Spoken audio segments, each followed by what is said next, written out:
রে কেরামত, আজকে না তোর স্কুলে খেলা? কয়টা খেলা দিয়েছিস বল? বাবা, আমি 3টা খেলায় অংশগ্রহণ করেছি। তো 3টা খেলার নাম বল তো শুনি, কি কি খেলা দিয়েছিস? 1 নাম্বার খেলা হলো গিয়ে দৌড় খেলা দিয়েছি। 2 নাম্বার খেলা হলো বিস্কুট খেলা দিয়েছি। 3 নাম্বার খেলা হলো বস্তা লাফ দিয়েছি। এই 3টা খেলায় আমি অংশগ্রহণ করেছি। বাহ, খুব ভালো খুব ভালো। তো কি হয়েছে, পুরস্কার কই? বাবা, হয়েছে কি, দুঃখের বিষয় আমি একটাতেও না পাশ করতে পারিনি, কোনো পুরস্কার আমি আনতে পারিনি। ওরে হারামজাদা, কি বলে রে, একটা পুরস্কারও নাকি আনতে পারেনি? কি করলি এটা? আমার কি দোষ বলো বাবা, আমি তো চেষ্টা করেছি।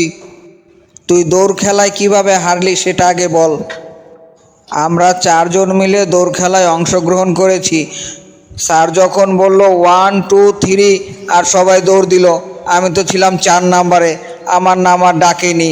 1 2 3 বললো আর 3জন দৌড় দিল, আমি দাঁড়িয়েছিলাম, তাই আমি হেরে গিয়েছি। আচ্ছা, বুঝলাম। আর বিস্কুট খেলায় কিভাবে হারলি? বাবা, স্যার বলেছিল যে দৌড়ায়া বিস্কুট কামড় দিয়া নিয়ে আসতে, আমি হাত দিয়া পায়রা মুখে নিয়ে দৌড় দিছি, তাই আমাকে আউট করে দিয়েছে। আচ্ছা, তাও না হয় বুঝলাম। আর বস্তা লাফের কি করলি? বাবা, আমার কপালটাই খারাপ, আমার বস্তাটা না ছিঁড়া ছিল, তাই আমি আছাড় খেয়ে পড়ে গিয়েছি।